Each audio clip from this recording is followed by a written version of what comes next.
खबर नोएडा से है, जहां पर सीवर सफाई के दौरान सुरक्षा नियमों की कथित अनदेखी एक सफाई कर्मचारी की जान पर भारी पड़ गई है। फेज 2 क्षेत्र में सीवर की सफाई के दौरान कर्मचारी शिवा की मेनहोल के भीतर फंसने से जान चली गई। इस घटना के बाद ठेकेदार की कार्यप्रणाली और प्राधिकरण की निगरानी पर सवाल खड़े हो गए। जानकारी के अनुसार शिवा को सीवर की सफाई के लिए मेनहोल में उतारा गया था। बताया जा रहा है कि वे अंदर बिछी ऑप्टिकल फाइबर केबलों के जाल में फंस गए और बाहर नहीं निकल पाए। साथ ही कर्मचारी ने काफी देर तक उनके बाहर न आने पर उन्हें बाहर निकालने की कोशिश की। जब उसे बाहर निकाला गया तब उनकी हालत गंभीर थी। उन्हें तुरंत एक निजी अस्पताल ले जाया गया, जहां चिकित्सकों ने मृत घोषित कर दिया।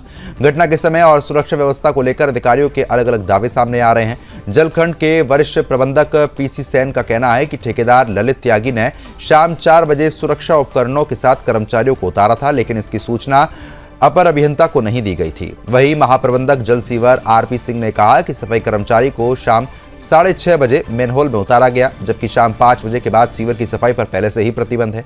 अधिकारियों ने यह भी बताया कि प्राधिकरण के पास सुपर सकल और सीवर क्लीनिंग मशीन उपलब्ध हैं। इसके बावजूद मशीनों का उपयोग किए बिना कर्मचारी को सीवर में उतारना नियमों के विपरीत है। घटना की सूचना मिलते ही थाना फेज 2 पुलिस मौके पर पहुंची और शव को कब्जे में लेकर पोस्टमार्टम के लिए भेज दिया है। प्रारंभिक आशंका है कि सीवर के भीतर जहरीली गैस या ऑक्सीजन की कमी के चलते यह हादसा हुआ हो। फिलहाल जांच चल रही है। सर, मैं यहाँ पे आया, जनता की भीड़ देखा, फिर उसके बाद यहाँ पे जनता आई। जनता को देखते हुए मैं भी रुक के देखा यहाँ पे, तो यहाँ पे बहुत गहरी मैंने समस्या था। उसके बाद जो है मौके पे कोई आया अधिकारी, जो भी फ़ोन किया, फायर ब्रिगेडर, पुलिस सब आए।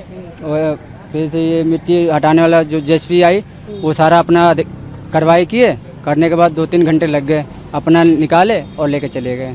क्या काम हो रहा था आपको देखा तुमने? हाँ, यहाँ पे सीवर में बता रहे थे कि सफाई हो रहा था, सफाई वाला बंदा था। कितने लोगों निकाले थे, क्या देखा तुमने? अरे बहुत पब्लिक तो ज़्यादा ही थी। अब मैं क्या बताऊँ, यहाँ तो प्रशासन भगा भगा के परेशान हो गई। उनकी सीवर में डूबने से डेथ हुई है नोएडा अथॉरिटी के अधिकारियों के कारण।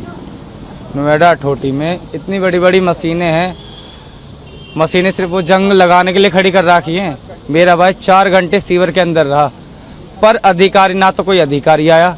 एक जई आया, वो भी भाग गया। एक इंजन था, उसे भी वो गिरते गए तुरंत लेके भाग गए। कोई मशीनें अब तक उपलब्ध नहीं कराई गई। पुलिस कर्मियों ने हमें सहयोग करा है, उनके द्वारा निकाला गया मेरा भाई। ना तो अधिकारी अब तक कोई आया, ना किसी कॉल आई, ना तो अधिकारी ने किसी ने मशीनें दिखाई वहाँ पे। सिर्फ ये मशीनें जो हैं यहाँ जंग लगाने के लिए खड़ी कर रखी। इतने करोड़ों रुपए जो फूकते हैं वो किस लिए फूक रखे हैं? क्या कुछ सूचना मिली थी आपको? थाना फेज 2 को यह सूचना प्राप्त होती है कि नोएडा अथॉरिटी का काम गेजा चौकी अंतर्गत चल रहा था, जिसमें सीवर की सफाई का काम चल रहा था। उसमें एक मजदूर जिसका नाम शिवा है, वो नीचे उतरा था सफाई करने के लिए, और पुलिस को सूचना मिली कि वो काफी देरी से ऊपर नहीं आया है। तत्काल इस सूचना पर फेज 2 पुलिस मौके पर आई और साथ में हमारे फायर ब्रिगेड की टीम भी आई और रेस्क्यू करके उसको निकाला गया है और तत्काल उसको हॉस्पिटल पहुंचाया गया है। आगे की अवैधानिक कार्रवाई की जा रही है।